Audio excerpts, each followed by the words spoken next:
Hello everyone, मैं सचिन गुप्ता स्वागत करता हूं आप सभी का इस चैनल TDR मतलब द डेटा रिसर्च में। स्टॉक मार्केट क्रैश हो चुका है, इसमें कोई दो राय नहीं है। और सिर्फ एक ही दिन यानी फ्राइडे के दिन ही इंडियन शेयर मार्केट में निवेशकों को तकरीबन 8.24 लाख करोड़ रुपए का लॉस हुआ है। एक दिन में 8.24 लाख करोड़ रुपए का लॉस हुआ है। इतने लॉस होने के बाद भी इंडियन शेयर मार्केट में कोई ऐसा है जो करोड़ों रुपए का प्रॉफिट रोज का रोज बुक कर रहा है। कौन है ये, इसके बारे में हम लोग इस वीडियो में चर्चा करने वाले हैं। लेकिन वीडियो स्टार्ट करें उससे पहले थोड़ा सा फ्राइडे के मार्केट को चेक कर लेते हैं। एक ही दिन यानी फ्राइडे के दिन सेंसेक्स तकरीबन 940 पॉइंट नीचे गिरकर 73,670 पे बंद हुआ है, जबकि निफ्टी 270 पॉइंट नीचे की तरफ गिरकर 22,774 पर बंद हुआ है। सिर्फ एक दिन यानी फ्राइडे के दिन ही इंडियन शेयर मार्केट में जो निवेशक हैं उनका तकरीबन 8.24 लाख करोड़ रुपया डूब चुका है। उसके एक दिन पहले यानी 27 फरवरी BSE सेंसेक्स में जो सारी लिस्टेड कंपनियां हैं उन लिस्टेड कंपनी का मार्केट कैप 393 लाख करोड़ रुपए था, जबकि 28 फरवरी को BSE सेंसेक्स में जो सारी लिस्टेड कंपनियां हैं वो 8.24% नीचे की तरफ गिरकर 8.24 लाख करोड़ रुपए नीचे की तरफ गिरकर 384.85 लाख करोड़ रुपए हो गया।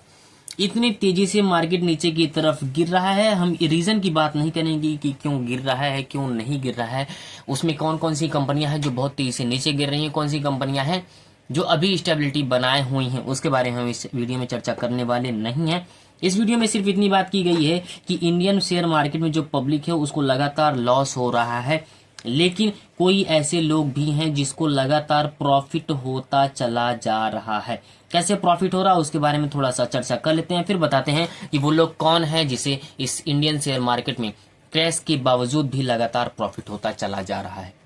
और ये जो पैसे प्रॉफिट की बात की गई है वो सिर्फ और सिर्फ डिविडेंड के थ्रू ही प्रॉफिट की बात की गई है। मतलब जो पैसे लगाया गया है वो सेक्टर में जिस स्टॉक में पैसे लगाए वो पैसे ऐसे एज इट इज पड़े हैं, और जो लाभांश प्रोवाइड करता है कंपनी उसके थ्रू जितनी प्रॉफिट हुई इसके बारे में इस वीडियो में चर्चा करने वाले हैं। और ये जो पैसा कमाया है वो कमाया कौन है? इंडियन गवर्नमेंट ने। इंडियन गवर्नमेंट लगातार इस स्टॉक से, इस क्रैश वाले स्टॉक से भी, क्रैश वाले मार्केट से भी लगातार प्रॉफिट बना रहा है। इंडियन गवर्नमेंट जो पैसे पाई है, वो डिविडेंड पाई है, वो पाई है PSU यानी पब्लिक सेक्टर अंडरटेकिंग कंपनीज के थ्रू। अंडरटेकिंग कंपनीज जो हैं उनमें से पैसे उनको मिला है। कितने का प्रॉफिट हुआ है चलिए उसके बारे में चर्चा कर लेते हैं। और ये जो रिसोर्सेस है उसके बारे में भी चर्चा कर लेते हैं कि हमने ये रिसोर्सेस कहाँ से पाए हैं। और अभी रिसेंट में इंडियन गवर्नमेंट अभी रिसेंट में कुल 3700 करोड़ रुपए का डिविडेंड के थ्रू लाभ पाया है, यानी प्रॉफिट बुक किया है इंडियन गवर्नमेंट ने। कैसे कैसे ये प्रॉफिट आए हैं उनके खाते में, चलिए उसके बारे में हम लोग बात कर लेते हैं। तो सबसे पहले रिसोर्सेज की बात कर लेते हैं। तो ये इंडियन गवर्नमेंट का ट्विटर हैंडल है, एक्स का हैंडल है, जहां से हमको ये सारे के सारे रिसोर्सेज मिले हैं, जहां से ये पता चल रहा है कि इंडियन गवर्नमेंट को डिविडेंड के थ्रू कितना प्रॉफिट होता चला जाता है। तो सबसे पहले हम बात कर लेते हैं इस 5 दिसंबर 2024 को आया ट्वीट में। इसमें इंडियन गवर्नमेंट ने कहा है कि उसको 903 करोड़ रुपए और 200 करोड़ रुपए का प्रॉफिट हुआ है रेलवे सेक्टर से। वो रेलवे सेक्टर के स्टॉक जो थे वो थे IRFC और IRCTC के।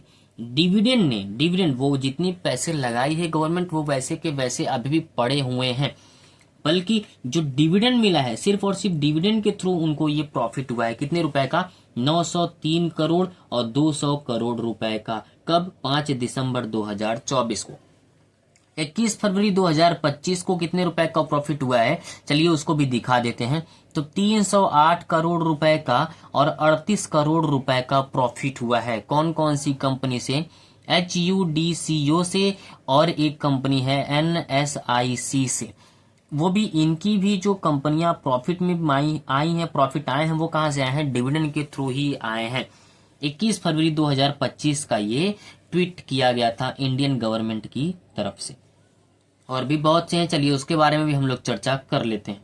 अगली ट्वीट है 2 दिसंबर 2024 की, जो खुद इंडियन गवर्नमेंट ने किया है। उसमें उन्होंने कहा है कि यहां से उसे 4,445 करोड़ रुपए का और 276 करोड़ रुपए का प्रॉफिट हुआ है सिर्फ डिविडेंड के थ्रू। कैसे, कौन कौन सी कंपनियां थी, वो हैं ONGC और ऑयल इंडिया लिमिटेड। यहां से उसको 2 दिसंबर 2024 को 4,445 और 276 करोड़ रुपए का डिविडेंड मिला था, यानी इतनी की प्रॉफिट हुई थी। अगला 6 दिसंबर 2025 को इंडियन गवर्नमेंट को 1239 और 2068 करोड़ रुपए का और 45 करोड़ रुपए का प्रॉफिट हुआ था डिविडेंड के थ्रू। कौन कौन सी कंपनियां थी, वो थी NTPC पावर ग्रिड और central warehouse corporation limited. इन तीनों कंपनियों ने 1239, 2068 और 45 करोड़ रुपए का डिविडेंड दिया था इंडियन गवर्नमेंट को 6 दिसंबर 2025 में।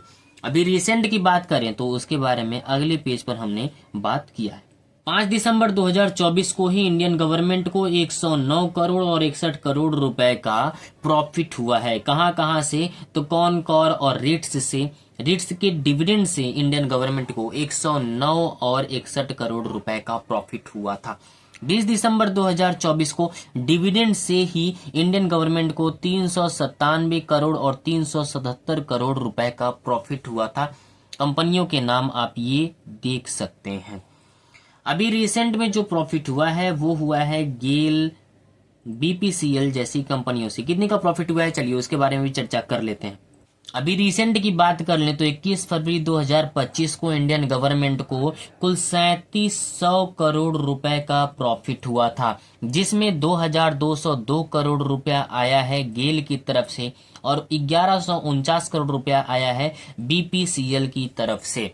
यानी सिर्फ और सिर्फ PSU वाले स्टॉक में पैसा लगाकर इंडियन गवर्नमेंट लगातार पैसे कमाए जा रही है। PSU क्या होता है, public sector undertaking. Public sector का मतलब होता है, अगर आप क्लास 10th तक की हिस्ट्री यानी SST को पढ़े होंगे तो आपको पता हो पब्लिक सेक्टर ऐसे सेक्टर होते हैं जिसमें गवर्नमेंट 51% तक का स्टॉक किसी भी कंपनी में 51% से ऊपर का शेयर जो होता है वो अगर गवर्नमेंट का है तो वो कंपनी पब्लिक सेक्टर कहलाती है। इस कंपनी में पैसे लगाकर इंडियन गवर्नमेंट लगातार प्रॉफिट बुक किए जा रहा है। यानी इतनी क्रैश वाली मार्केट में भी इंडियन गवर्नमेंट को लगातार प्रॉफिट होता चला जा रहा है। अगर आप भी जानना चाहते हैं कि डिविडेंड क्या होता है, कैसे कैसे पैसे मिलते हैं, इसके थ्रू में इसके बारे में अगर आप एक डिटेल सी वीडियो चाहते हैं तो आप कमेंट करें डिविडेंड, हम उसके बारे में एक विस्तार से वीडियो बना देंगे और कितने कितने रुपए का कब कब कंपनी जो है वो डिविडेंड प्रोवाइड करती है उसके बारे में भी लगातार वीडियो लाते रहेंगे। मतलब वो जो कंपनी होती है उनका एक्स डेट क्या होता है, कब वो पैसे प्रोवाइड करेंगी, उसके बारे में हम लोग चर्चा करते रहेंगे। अगर आप चाहते हैं कि हम कोई डिटेल सी वीडियो बनाए तो आप कमेंट में डिविडेंड लिख दीजिए। चलिए मिलते हैं अगले वीडियो में। लेकिन अगर आप किसी को एक डिस्क्लेमर देते हैं कि अगर आप कभी भी स्टॉक मार्केट में पैसा लगाना चाहते हैं तो खुद का एनालिसिस और खुद का रिसर्च जरूर करिए, उसके बाद ही किसी भी कंपनी में पैसे लगाइए। तो चलिए मिलते हैं अगले वीडियो में, तब तक आप लोग बिल्कुल स्वस्थ रहिए, मस्त रहिए, अपना अपने परिवार का और इस देश का भी ख्याल रखिए।